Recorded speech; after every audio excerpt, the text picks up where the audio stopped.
Hi, this is Suzanne Bouchard, instructor with American Institute for Paralegal Studies.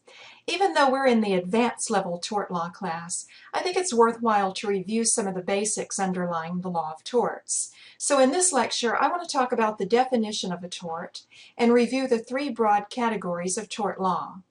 What is a tort anyway?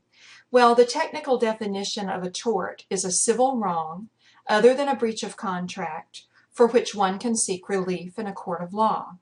From this definition, we can see that although a tort has in common that it is a wrong of some kind, a tort is not a crime, that is, it's a civil wrong, and it's not a breach of contract.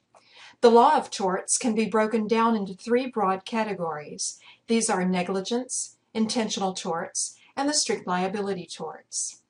Most tort lawsuits are based on negligence. It's really the biggie as far as actual civil lawsuits are concerned, and this is easily explained.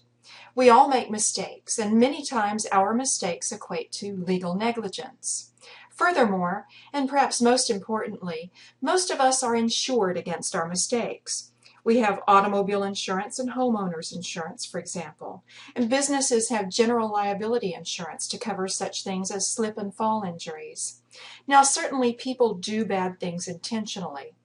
As a practical matter, though, relatively fewer lawsuits result from intentional torts because insurance coverage in general is not available for intentional wrong acts.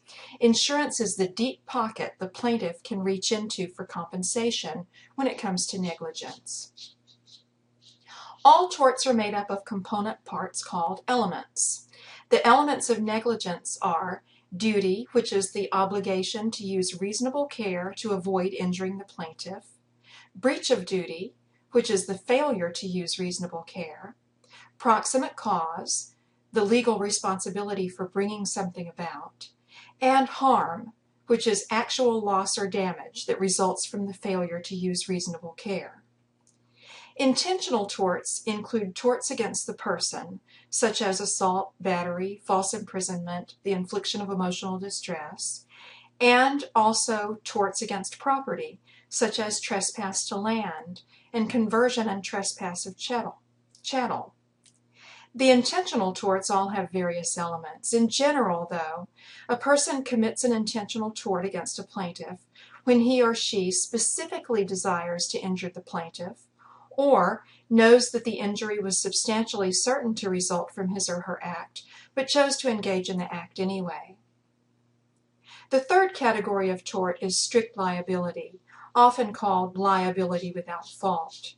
This applies when a person is engaged in an inherently dangerous activity, such as mining with explosives or keeping wild animals. Because some activities are so inherently dangerous, a person who engages in them is subject to liability for any harm that results, even if the person took great care to prevent harm from happening. A plaintiff whose injury is caused by the defendant's act of engaging in an inherently dangerous activity does not need to prove that the defendant acted unreasonably, as in a negligence case, or acted with the intent to cause harm. Strict liability may also apply in the case of manufactured products. Not all torts fall conveniently into one of the three categories we've discussed. Some civil wrongs defy easy categorization, and there are some torts that can be committed in several different ways. For example, defamation can be committed either negligently or intentionally, depending on the person's state of mind. If you end up working as a paralegal in a personal injury practice, you'll be very successful if you keep the basics of tort law in mind. And if you're not currently a student at AIPS, and if you're interested in learning more about how to become a paralegal, please take a look at our website at aips.com.